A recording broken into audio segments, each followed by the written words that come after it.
जय गुरुजी, शुक्राना गुरुजी, अनंतम अनंतम शुक्राना गुरुजी। ओम नमः शिवाय शिवजी सदा सहाय। ओम नमः शिवाय गुरुजी सदा सहाय। संगत जी, आज मैं एक आंटी जी का सत्संग शेयर करने जा रही हूँ और इस सत्संग में वो बताएंगी कि गुरुजी ने उन्हें कैसे ब्लेस करा। ये एक डिवाइन सत्संग होने वाला है, तो आप अंत तक बने रहे। अगर कोई सत्संग करते हुए भूल चूक हो जाए तो गुरुजी और संगत जी हमें माफ कीजिएगा। जय गुरुजी, शुक्राना गुरुजी। ओम नमः शिवाय शिवजी सदा सहाय। ओम नमः शिवाय गुरुजी सदा सहाय। जय गुरुजी, शुक्राना गुरुजी, अनंतम अनंतम शुक्राना, कोटि कोटान शुक्राना मेरे गुरुजी महाराज। जय गुरुजी, जय संगत जी। संगत जी, आज गुरुजी का 3-4 दिन से मेरे पास में बार बार मैसेज आ रहा है कि पुत्र शुक्राना सत्संग शेयर कर, यही तेरी सेवा है। अभी 2 मिनट पहले ही मेरे पास में मैसेज आया फेसबुक के थ्रू कि आज की तेरी सेवा यही है कि तुझे शुक्राना सत्संग शेयर करना है। तो मैं अपना सत्संग शेयर कर रही हूँ। संगत जी और गुरु जी, मुझसे कोई भी गलती हो जाए क्षमा करना। मैं अपना सत्संग मंत्र जाप से शुरू करूंगी। ओम नमः शिवाय शिवजी सदा सहाय। ओम नमः शिवाय गुरुजी सदा सहाय। संगत जी, गुरुजी के तो इतने मतलब मेरे ऊपर उपकार हैं कि मैं क्या ही बोलूं।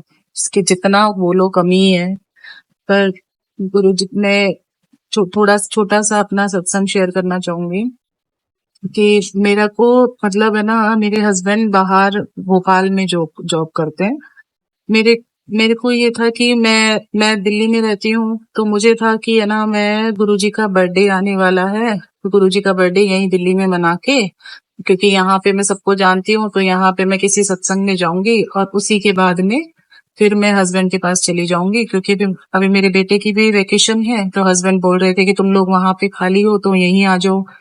पर ठीक है, गुरुजी बार बार मुझे किसी ना किसी उससे ये मैसेज पहुंचा ही देते थे, या तो कि बेटा पहले अपनी गृहस्थी ही सबसे बड़ा वो है, कि जरूरी नहीं है कि तुम वो छोड़ के सत्संग में आओ। तो मैंने तो गुरुजी के ऊपर छोड़ा हुआ था कि गुरुपा, जैसे आपको ठीक लगे कि मुझे क्या करना चाहिए, मैं तो आपके साथ आपके उस आदेश पे हूँ। आप जैसा मुझे दिखाएंगे मार्गदर्शन, मैं तो वैसे ही करती चली जाऊंगी। तो अचानक से फ्राइडे को हस्बैंड आ गए दिल्ली और वो बोले नहीं तुम लोग साथ में चलो। तो मैं उसमें भी मन थोड़ा तो एक बार हुआ कि मेरे को सत्संग में जाना था, क्योंकि मैं यहाँ तो किसी को जानती ही नहीं हूँ। तो दिल्ली में तो मैं सबको जानती हूँ, तो वहां तो मैं जा भी सकती थी। तो मेरे को लग रहा था कि मैं वहीं जाके घर में ही बैठ जाऊंगी। वहां तो गुरुजी का स्वरूप भी नहीं है। लेकिन ठीक है, मैं बार बार फिर अपने मन को यही कह रही थी कि नहीं, गुरुजी ने का आदेश शायद यही है, क्योंकि हम सिर्फ आज देख रहे हैं। गुरुपा हमारा आज के साथ साथ हमारा कल भी संवार रहे हैं। तो जो गुरुजी का आदेश वही मेरे लिए। तो मैं मन में बोल रही थी, गुरुपा ये आपका आदेश है ना, तो मैं अब हम जब स्टेशन के लिए निकलने लगे, तो आप मुझे किसी ना किसी रूप में ब्लेसिंग जरूर देना। तो पहले भी मुझे मैसेज आ रहे थे कि तुझे 777 की ब्लेसिंग मिलेगी। पर मुझे ना कभी 777 की ब्लेसिंग वगैरह कभी मतलब मुझे कभी गाड़ियां दिखती नहीं है। और अगर शायद दिख भी जाती है तो मैं ना नहीं उसको कनेक्ट कर पाती थी। उस दिन हम जैसे ही निकले, हाईवे पे ही चढ़े, और उतने में ही पहले तो जय गुरु जी लिखी हुई गाड़ी दिखी। और उसके बाद में मैं पहले आंख बंद करके बैठी हुई थी। फिर एकदम से जैसे मेरी आंख खुली तो मेरी साइड में ही एक गाड़ी चल रही थी, वो 777 नंबर था। तो मैं तभी एकदम मुझे आया कि ये तो मेरे गुरुजी ने मुझे बोला है कि नहीं, तू निश्चिंत होके जा, मैं तेरे साथ हूँ। मैं कहीं भी रहूंगी, गुरुजी मेरे साथ है। हाँ, मेरे को आज सुबह से हो रहा था कि मुझे आज सत्संग में जाना था। गुरुजी के बर्थडे मैंने कभी भी अटेंड नहीं किया, गुरुजी के बर्थडे वाला सत्संग। लेकिन ठीक है, ये भी मेरे लिए एक बहुत खुशी वाला ही मोमेंट है कि मतलब हम लोग, मैं मेरे हस्बैंड 1-1.5 साल से एक दूसरे से अलग ही रह रहे हैं, क्योंकि बच्चों की पढ़ाई वगैरह की वजह से हम लोग साथ भी नहीं रह पाते हैं। कभी 2 दिन 3 दिन के लिए आ जाते हैं तो हम लोग साथ रह लेते हैं, फिर वापस से ये अपनी जॉब पे आ जाते हैं। तो एटलीस्ट चलो, गुरुपा की इतनी कृपा है कि मैं 1 हफ्ते या 10 दिन के लिए जितना भी मैं यहाँ पे रुकूंगी, कम से कम साथ में रहेंगे, थोड़ा अपना टाइम स्पेंड करेंगे। सब गुरुजी की मेहर है, सब गुरुजी की कृपा है। मैंने तो सब कुछ गुरुजी के ऊपर छोड़ा हुआ है। जो वो करेंगे वो सब अच्छा करेंगे, मुझे पूरा विश्वास है। थोड़ा थोड़ा मन कभी कभी दुखी हो जाता है कि काश इनकी जॉब भी उधर ही हो जाए तो मेरे बच्चे भी वहीं पे, हस्बैंड भी वहीं, हम लोग सारा परिवार साथ रह ले।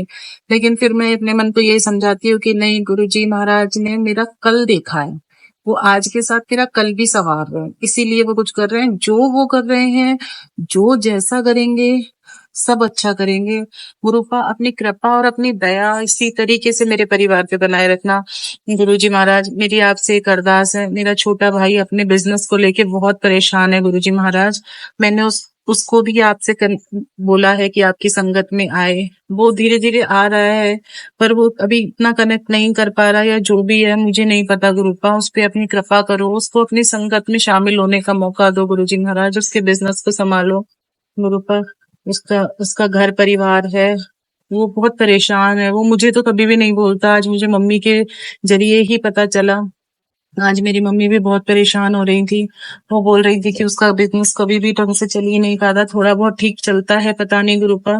मुझे तो कई बार लगता है कि कोई है, वो उसका बिजनेस सही से चलने ही नहीं देता है। गुरुपा, उस पे दया करो गुरुजी महाराज, आप उसके ऊपर दया करो। आपको जैसे भी है उसका बिजनेस संभालना है गुरुपा, अपनी मेहर बनाओ। वो उसके बच्चा भी है, फैमिली है उसकी, उसको भी अपना घर चलाने के लिए रोजी रोटी दो गुरुपा।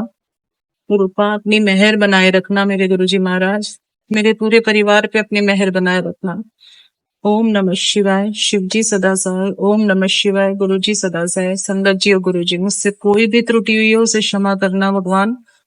अपनी कृपा बनाए रखना मेरे बच्चों पे, मेरे अंकल पे, मेरे भाई बहन, मेरे माँ बाप, सब पे अपनी कृपा बनाए रखना। जय गुरु जी। शुक्राना गुरु जी।